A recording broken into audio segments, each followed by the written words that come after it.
할렐루야. 하나님이 빛을 주시고 물을 주시고 또 온도를 주시고 또 안개를 주셔서 만들어낸 아름다운 단풍이 지금 세상에 널려 있죠. 특히 우리 동네가 가장 아름다운 것 같습니다.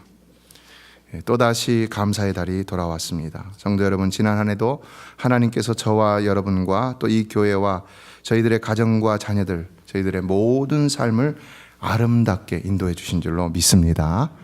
좋은 일들도 있었고 힘든 일들도 어려운 일들도 있었지만 그러나 선하신 하나님, 사랑 많으신 하나님, 그 모든 것이 합력하여 선을 이루도록 섭리하셨습니다. 믿으시기 바랍니다. 그러므로 이번 한 달 동안도 지난 한 해 하나님께서 우리에게 베푸신 모든 은혜를 헤아려서 정말 감사하며 지낼 수 있는 복된 한 달이 될 수 있기를 간절히 소망합니다. 감사 신앙, 이거 매우 중요한 신앙이죠. 또 가장 성숙한 신앙이라고 할 수가 있죠. 왜요? 우리가 좋은 일에는 감사할 수 있지만 그러나 인생에 언제나 좋은 일만 생기는 것은 아니기 때문이죠.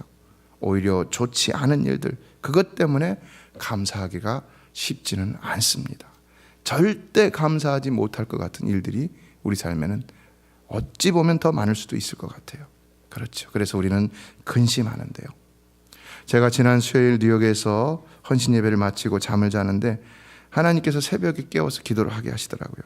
밤새도록 운전해서 올라가서 여기저기를 전전긍긍하다가 말씀을 전하고 좀 푹 쉬고 싶은 마음이 있었는데 깨우셨습니다. 그래서 일어났는데 처음에는 30분 동안 근심만 하게 하시더라고요. 제가 이제 교회 협의회를 섬기게 됐는데 그걸 섬기게 되면서 갖게 된 근심이었는데 아무리 근심하지 않으려고 하더라도 이렇게 저렇게 해봐도 이상하게 30분 동안을 근심했습니다. 그런데 30분쯤이 돼서 제 마음에 한 마음을 주시는데 그게 뭐냐? 용서에 대한 마음이었습니다. 용서. 용서. 내가 누군가를 용서하지 못해서 근심이 있었다는 것이죠. 그러나 여러분, 용서가 쉽습니까? 쉽지 않죠. 용서는 내가 용서해야 할 그 일이 옳지 않다고 생각하기 때문에 더 쉽지 않다고 할 수 있습니다. 그런데 갑자기 제 마음 가운데 용서라면 그리스도의 용서가 되어야 되지 않겠느냐 하는 마음이 생겨나는 겁니다. 하나님 그 마음을 주시는 거예요. 그리스도의 용서, 하나님의 용서, 여러분 어떤 것입니까? 그 용서는 뭐 이것저것 다 따져서 하는 용서가 아닌 것이죠. 그것은 그냥 이것저것 따지지 않고 다 용서해 주는 용서인 것이죠. 저와 여러분을 용서하신 하나님은 이것저것 따지고 용서하신 것이 아니라 그냥 무조건적으로 다 용서해 주신 줄로 믿습니다. 무조건적으로요. 그래서 생각해 보니까 처음에는 옳고 그름을 따져서 생각하니까 근심을 하게 됐었는데 그러나 이제 그냥 용서하자고 생각하니까 오히려 마음이 편해지기 시작했다는 것입니다. 그래서 이제는 근심을 그치고 기도를 시작했더니 기도가 나오는데 온통 감사의 기도밖에 안 나오는 것을 경험할 수 있었습니다.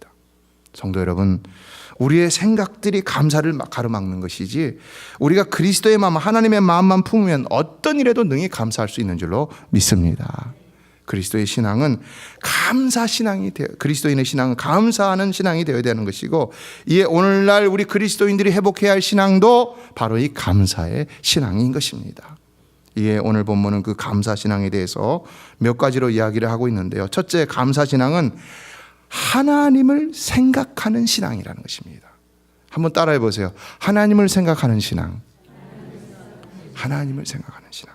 우리 22절로 23절을 다 같이 읽어보겠습니다. 시작. 하나님을 잊어버린 너희여 이제 이를 생각하라. 그렇지 아니하면 내가 너희를 찢으리니 건질 자 없으리라. 감사로 제사를 드린 자가 나를 영화롭게 하나니 그의 행위를 옳게 하는 자에게 내가 하나님의 구원을 보이리라. 어떻습니까 여러분? 여기서 하나님을 생각하라는 말은 결국 감사와 연관이 되고 있는 것을 볼 수가 있습니다. 다시 말해 우리가 매사에 하나님을 생각하면은 불평할 수 있는 일도 다 감사할 수밖에 없다는 것입니다. 이 시간도 여러분은 예배할 때 오직 하나님만 생각하시기를 주의 이름으로 축원합니다. 얼굴에 써져 있어요. 이 사람은 하나님만 생각하며 예배를 드리고 있구나. 아니 이 사람은 딴 생각하면서 예배를 드리고 있구나. 그러나 여러분 딴 생각하며 예배 드리는 거 하나님 받지 않으십니다. 예배는 오직 하나님만 생각해야 할 줄로 믿습니다. 하나님만 생각하면 불평할 수 있는 일도 다 감사할 수 있는 일밖에는 되지 않는 것입니다. 왜냐? 하나님은 선하신 분이시요 이에 모든 것이 합력하여 선을 이루시는 분이시기 때문입니다. 여러분의 지나온 생애를 생각해 보시기 바랍니다. 여러분의 지나온 1년을 생각해 보시기 바랍니다. 그리고 이 교회가 지나온 28년을 생각해 보시기 바랍니다. 불평할 때는 정말 불평할 수밖에 없을 정도로 힘들어서 불평했지만, 그러나 정말 그 불평한 일이 불평할 만한 일들로만 지금도 기억되고 있는가? 그렇습니까, 여러분? 아니죠. 저희 교회가 과거에 당했던 어려움도 지금은 오히려 이 교회를 더 든든하게 세워나가는 밑거름이 되고 있다는 사실입니다. 오히려 그 힘들고 어려웠던 교회가 다시 부흥하는 것을 보면서 많은 사람들이 이 교회에 대해 더 큰 소망을 갖는다는 소리를 듣고 있습니다. 무슨 말입니까? 우리가 불평할 수밖에 없어서 불평했던 일들도 그것이 하나님의 섭리 가운데만 있는 것이라면은 그것은 반드시 더 큰 감사의 조건이 충분히 분명히 된다는 것입니다. 여러분이 지금 불평할 수밖에 없는 일도 분명히 하나님의 섭리 가운데 있다면 더 큰 감사의 제목이 될 줄로 믿습니다. 그러므로 하나님을 생각하라는 겁니다. 하나님을 생각하라는 것입니다. 여러분의 생각을 내려놓고 하나님을 생각하라는 것입니다. 하나님을 생각하라. 루즈벨트 대통령이 아주 심한 근시를 가지고 있었는데요. 그렇기 때문에 그는 항상 이 양복 안주머니에 2개의 안경을 가지고 다녔다고 합니다. 안경집에 넣어서.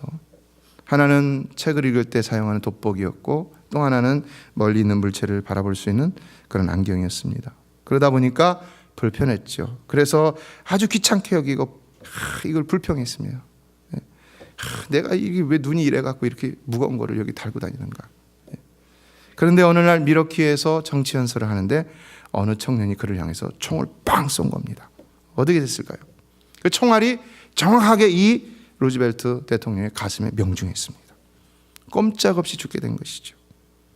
그런데 놀랍게도 그는 죽지 않았다는 것입니다. 약간의 부상만 입었습니다. 그래서 다시 정신을 차리고 연설을 계속해 나가기까지 했다고 하는데요. 어떻게 된 일일까요?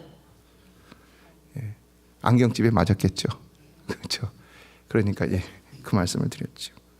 그 개한이 쏜 총알이 바로 그가 그렇게도 불평하며 양복 안주머니에 넣고 다니던 안경집에 맞아갖고 총알이 굴절돼갖고 다른 곳으로 날아갔기 때문에 그가 피해를 보지 않았다는 겁니다. 어떻습니까, 여러분? 하나님께서 우리에게 불평스러운 일들을 주실 때는 이와 같이 그냥 주시는 것이 아니라는 것이죠. 다 하나님의 우리를 향하신 선하신 뜻이 있다는 것이죠. 여러분의 삶에도 이런 뜻이 있는 줄로 믿습니다. 여러분이 지금 불평하고 지금 여러분이 힘들어하고 지금 여러분이 근심하는 그 모든 일 가운데도 하나님의 선하신 뜻이 있는 줄로 믿습니다. 그러므로 우리는 불평하지 말고 오직 그 하나님을 생각함으로 믿음을 가지고 소망으로 인내할 수 있어야 한다는 것입니다. 잠언 37편 7절은 말씀했습니다. 여호와 앞에 잠잠하고 참고 기다리라. 자기 길이 형통하며 악한 꾀를 이루는 자 때문에 뭐 하지 말라고요? 불평하지 말지어다. 여러분은 언제나 하나님 앞에서 잠잠하고 불평하지 않는 성도가 되시길 주의 이름으로 축원합니다. 오늘 본문에서 말씀하는 것은 불평이라는 것은요, 하나님을 생각하지 않음으로 생겨나는 마음이라는 것입니다. 하나님을 생각하지 않으니까 불평하게 된다는 것입니다. 자꾸 여러분의 생각에 잠기니까 불평하게 된다는 것입니다. 하나님을 생각해 봐라. 하나님이 어떤 분입니까? 엄청난 분이죠. 아니, 우리 그것 때문에 신앙생활 하잖아요. 그 하나님 때문에. 그 하나님은 어마어마한 분이기 때문에 우리가 신앙생활 하잖아요. 여러분, 그러한 감격도 없이, 그러한 하나님에 대한 그 반응도 없이 여러분 신앙생활 하는 이거 가짜예요. 다. 진짜 신앙생활 아닙니다. 교회 한번 나가볼까? 이건 참된 믿음이 아닌 것이죠. 내가 그 하나님을 인격적으로 만나야 되는 것이죠. 할렐루야. 그래서 22절 상반절을 보면은 하나님을 잊어버린 너희여 이제 이를 생각하라 라고 했습니다. 잊어버린 너희여. 무슨 말입니까? 첫째, 불평은 하나님을 잊어버렸기 때문에 하게 된다는 것이고요. 그러나 둘째, 그러므로 불평에서 벗어나려면 이제는 하나님을 생각하라는 것입니다. 하나님을 생각하라. 성도 여러분, 여러분은 어떤 어려움이 닥쳐온다 할지라도 그 어려움을 보지 마시고 하나님을 생각하시기를 주의 이름으로 축복합니다. 하나님을 생각해야 됩니다. 여기서 생각하라는 단어는요, 아주 간곡한 어조로 되어 있습니다. 그러니까 하나님은 감사를 모르고 불평하며 악을 행하는 자들에게 아주 간곡한 어조로 제발 다른 거 생각하지 말고 나만 생각하라 이렇게 말씀하고 있다는 것이죠. 왜 이렇게 말씀하시겠습니까, 여러분? 두 가지입니다. 첫째, 하나님은 정말로 그만큼이나 간절함으로 정성스럽게 우리의 삶을 보살피며 섭리하시고 계시기 때문이라는 것이죠. 내가 이렇게 하고 있는데 제발 나만 생각하라. 나만 생각. 내가 네 삶을 돌아보고 있다. 제발 나만 생각하라. 그런데 우리가 그 뜻을 모르고 그냥 당장 내가 당하는 어려움만 생각하고 불평하니까 하나님은 간절히 간곡히 나만 생각하라는 것입니다. 여러분, 하나님 없이 평안할 수 있습니까? 하나님 없이 무엇이라도 누릴 수 있습니까? 하나님 없이 아무 것이라도 할 수 있다고 생각하십니까? 하나님 없으면 나는 nothing입니다. 아무것도 내게 주어질 것이 없습니다, 여러분. 하나님 없이 얻어지는 것을 가지고 내가 자랑할 수 없는 것입니다. 그건 언제라도 무너질 수 있는 것이기 때문입니다. 그리고 우리 신자들은 하나님 없이 요행으로 무엇인가를 얻기를 바라서도 절대로 안 되는 것입니다. 그것이 없어서 내가 불평해서도 안 된다는 것입니다. 다 없어도 그러므로 하나님이 나만 붙들고 있으면은 나는 감사해야 되는 것입니다. 그러므로 어려움을 당할수록 더 하나님을 생각하라는 것입니다. 시편 37편 8절은 분을 그치고 노를 버리며 불평하지 말라 오히려 악을 만들 뿐이라 라고 했는데요. 왜 하나님께서 이렇게 제발 불평을 그치고 하나님만 생각하라는 것인가? 그것은 우리가 불평하면 불평할수록 오히려 악을 만들어내기 때문이라는 것입니다. 죄만 짓기 때문이라는 것입니다. 죄만. 아무리 우리가 불평할 수밖에 없는 상황에서 불평한다 할지라도 먼저는 불평하는 그 자체가 죄인 것이고요. 그래서 불평하면 불평할수록 우리는 더 큰 죄악에 빠져서 결국은 악을 행하는 자가 된다는 것입니다. 어떻게 생각하십니까?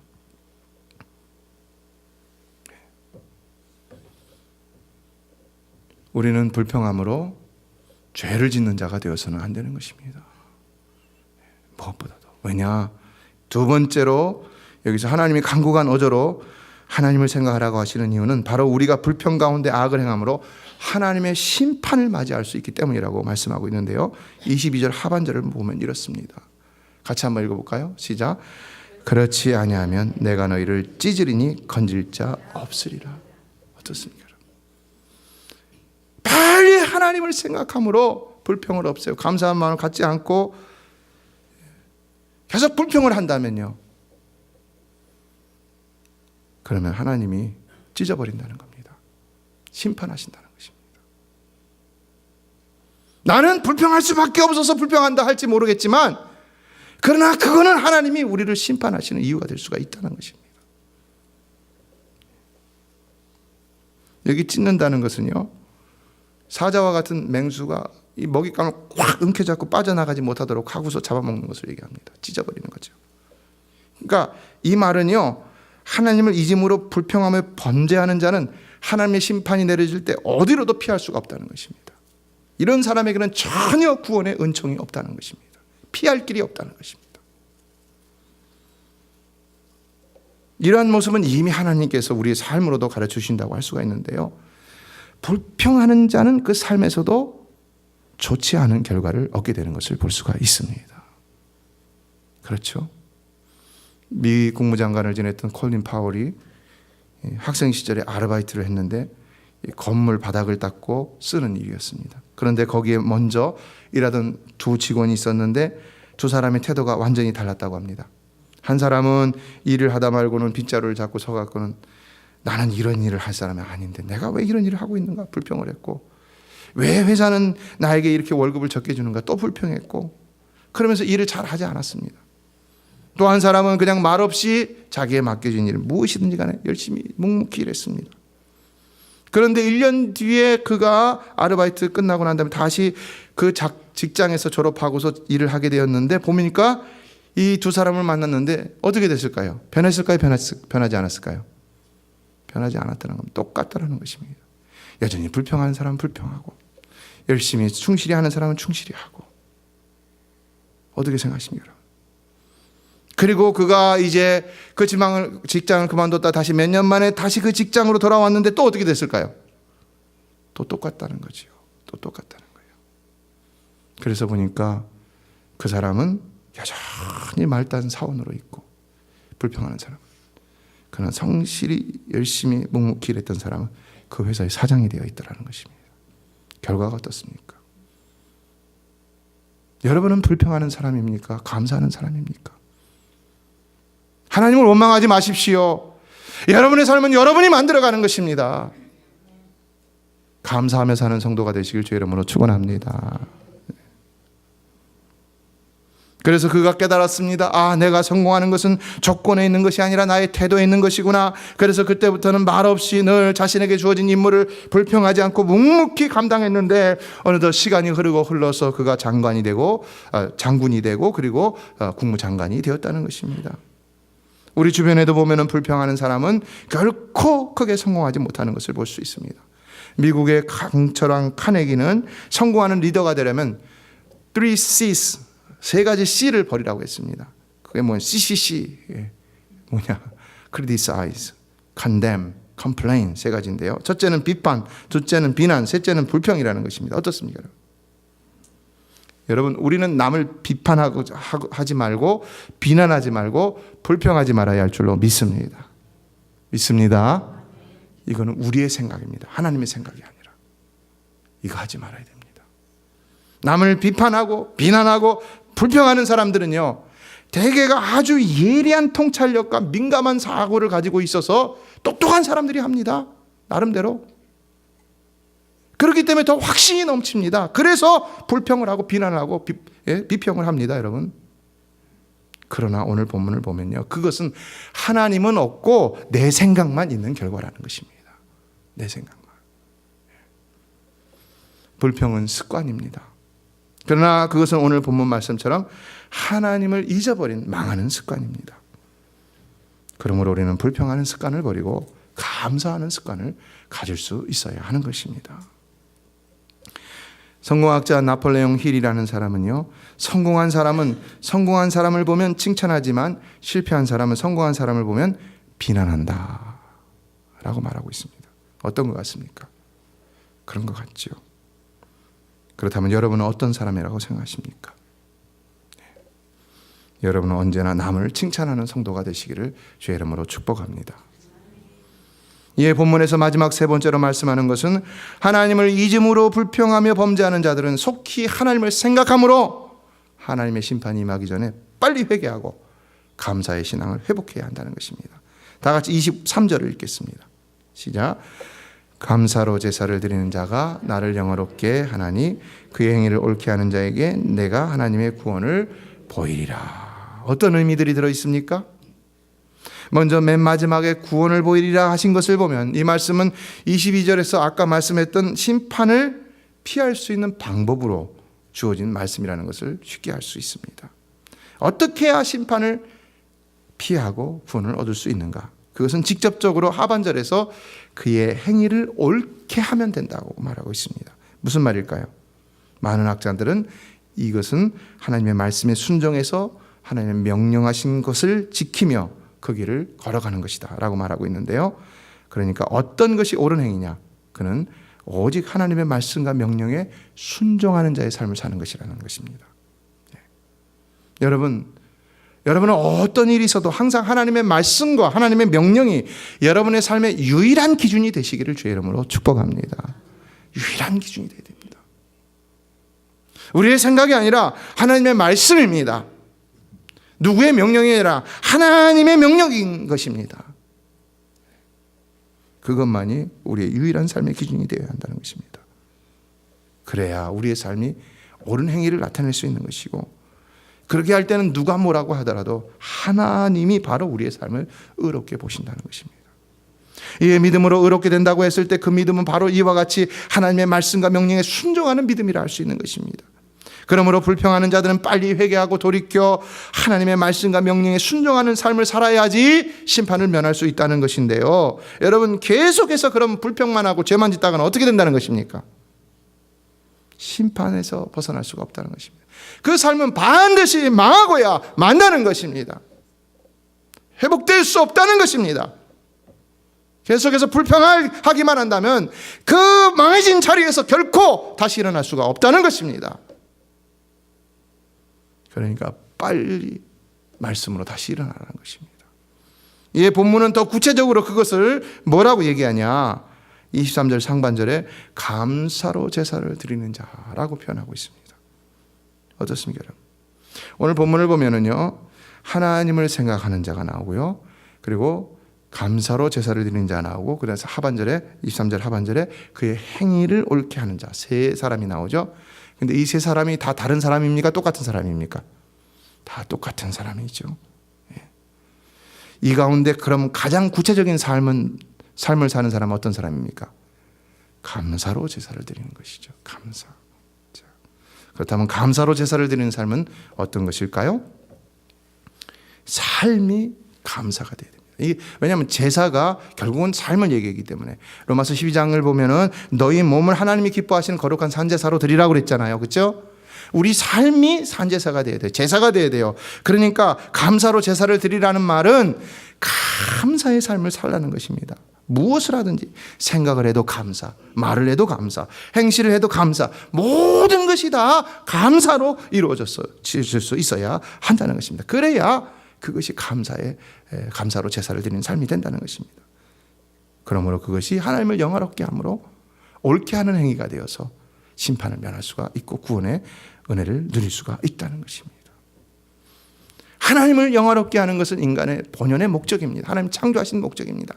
그렇다면 우리가 어떻게 하나님을 영화롭게 할 수 있는가? 오늘 본문은 얘기하는 것이 감사라는 것인데, 그래서 우리는 먹든지 마시든지 무엇을 하든지 하나님께 감사하는 삶을 살아야 한다는 것입니다. 감사. 왜 우리의 말이 하나님께 영광이 되지 못합니까? 왜 우리 생각이 하나님께 영광이 되지 못합니까? 왜 우리 행실이 하나님께 영광이 되지 못합니까? 하나님을 생각하지 않으므로 감사하지 않기 때문에 그렇다는 것입니다. 감사.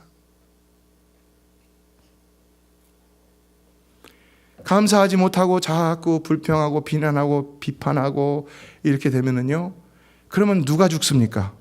하나님이 죽으십니까? 누가 죽습니까? 내가 죽는 거예요. 내가 죽고 내 삶이 죽는 거예요.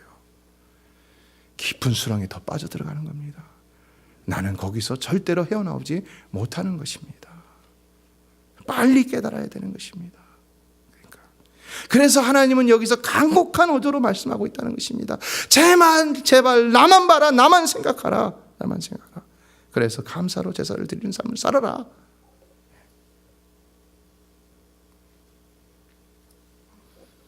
재밌는 이야기가 있는데요. 옛날에 이 자동차가 귀할 때 어느 목사님 부흥회 가려고 버스를 탔는데, 하필이면 아주 덩치 좋은 여자분이 아이 둘을 데리고는 버스를 타더니 자기 옆자리로 와갖고는 자기를 구석으로 내밀어 버렸다는 겁니다.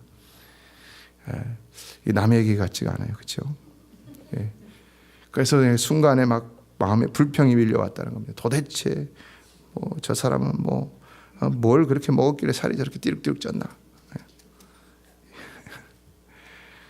그런데 갑자기 그 순간에 하나님께서 감사하라, 범사에 감사하라 라는 말씀, 명령하신 것이 다 떠올랐다는 것입니다.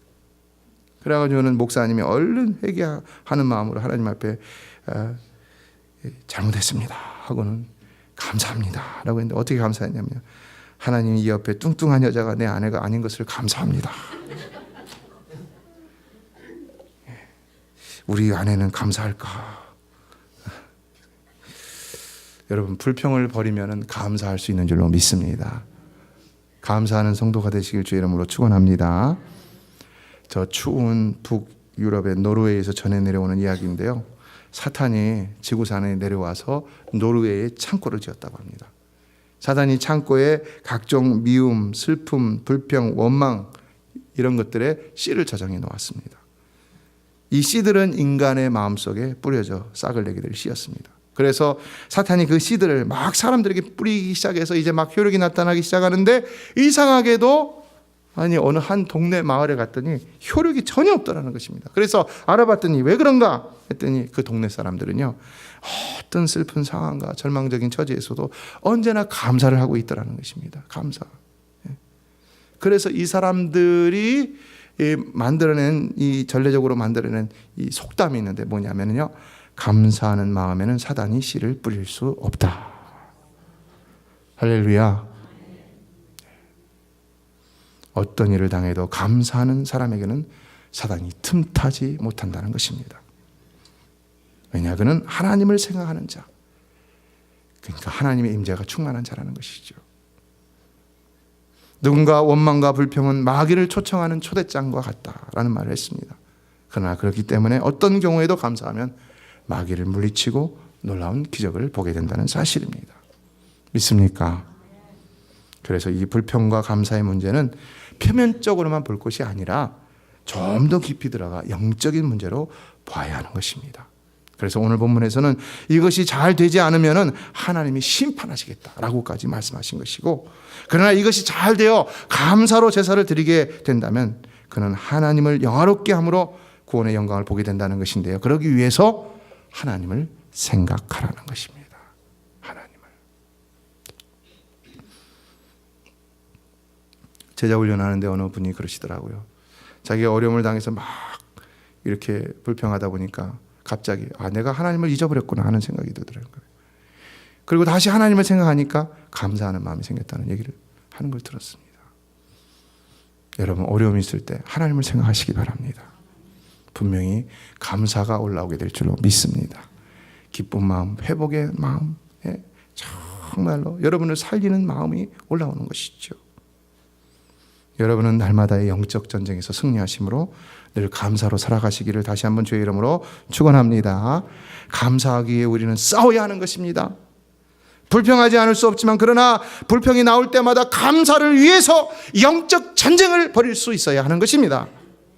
그래서 우리의 신앙은 반드시 감사로 제사를 드리는 감사의 신앙을 지킬 수 있어야 하는 것입니다. 그래야 우리의 삶에서 더 영광스럽고 귀한 축복들을 경험하면서 더 나아가 저 영원한 하늘나라의 상급도 소망할 수가 있는 것입니다. 여러분, 그래서 감사는요, 믿음의 척도인 것입니다. 그러나 믿음은 하나님의 은혜요 선물이라고 했으니까 감사도 하나님의 은혜를 받는 자가 할 수 있는 것입니다. 그래서 우리는 감사하기 위해 항상 하나님 앞에 기도할 수 있는 사람이 또한 되어야 하는 것입니다. 이 자리를 떠나기 전에 여러분이 하나님 앞에 간구하심으로 하나님의 충만한 은혜를 입으시기를 주의 이름으로 축원합니다. 여러분이 하나님의 충만한 은혜를 누릴 수 있다면 능히 감사하는 삶을 살게 될 줄로 믿습니다. 그래서 이 시간 우리 같이 한번 찬양하며 기도하며 은혜를 구하기를 원합니다. 같이 한번 찬양합니다. 은혜로다라는 찬양을 제가 골랐는데요, 우리 삶에 베푸신 하나님의 은혜를 이 찬양을 통해서 한번 돌아보면서 고백하고 그리고 다시 그 은혜를 간구하는 시간을 갖도록 하겠습니다.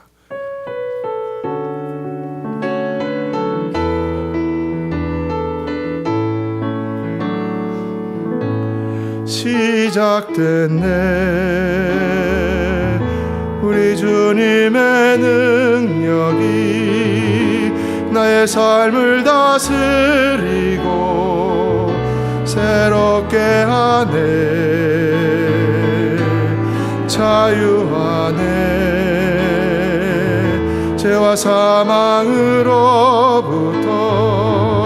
나의 삶은 변하고나 충만하네. 한 번 더 합니다. 시작됐네 우리 주님의 능력이 나의 삶을 다스리고 새롭게 하네 자유하네 죄와 사망으로부터 나의 삶은 변하거나 충만하네 은혜로다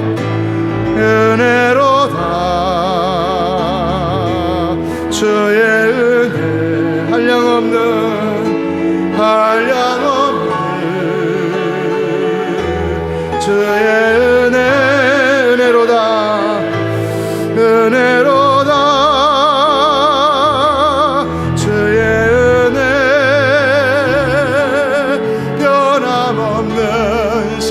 신실하신 주의 은혜로다. 주의 은혜로다. 주의 은혜 한량없는 주의 은혜 은혜로다. 주의 은혜 변함없는 신실하신 주의 은혜 변함없는 신실하신 주의 은혜. 할렐루야. 여러분의 삶은 우리 주님께서 능력과 은혜로 다스리시는 줄로 믿습니다. 그러나 그 은혜는 한량이 없고 다함이 없고 변함이 없는 신실한 은혜라는 사실입니다. 바로 그 은혜를 여러분의 삶 속에서 발견할 수 있어야 하는 것입니다. 분명 여러분의 삶의 구석구석에는 하나님께서 베푸신 이 세밀하신 은혜들이 있습니다. 그러나 왜 우리가 그 은혜를 깨닫지 못하느냐? 그거는 우리의 생각이 너무나도 크고 하나님의 생각은 없으니까, 우리의 생각들 안에 그것이 다 숨겨져 있기 때문에 우리가 발견할 수 없다는 것입니다. 그러므로 우리는 날마다 하나님 앞에 나아가 우리의 생각들을 거두어내야 하는 것입니다. 거두어내면 비로소 하나님의 은혜가 보이기 시작한다는 것입니다. 이 시간 여러분 기도하십시오. 기도하며 여러분의 생각들을 다 걷어내시기 바랍니다. 여러분이 여러분의 생각들을 거두어낼수록 하나님의 더 큰 은혜가 여러분에게 보여지게 될 줄로 믿습니다. 그 은혜는 한량없는 은혜, 변함없는 은혜, 신실하신 은혜인 것입니다. 그 은혜를 발견할 때 여러분은 하나님 앞에 감사를 회복할 수가 있는 것이고, 그러면은 여러분의 삶도 구원의 회복의 은총을 받아 누릴 수 있게 되는 것입니다. 이것이 오늘 본문의 말씀인 것입니다.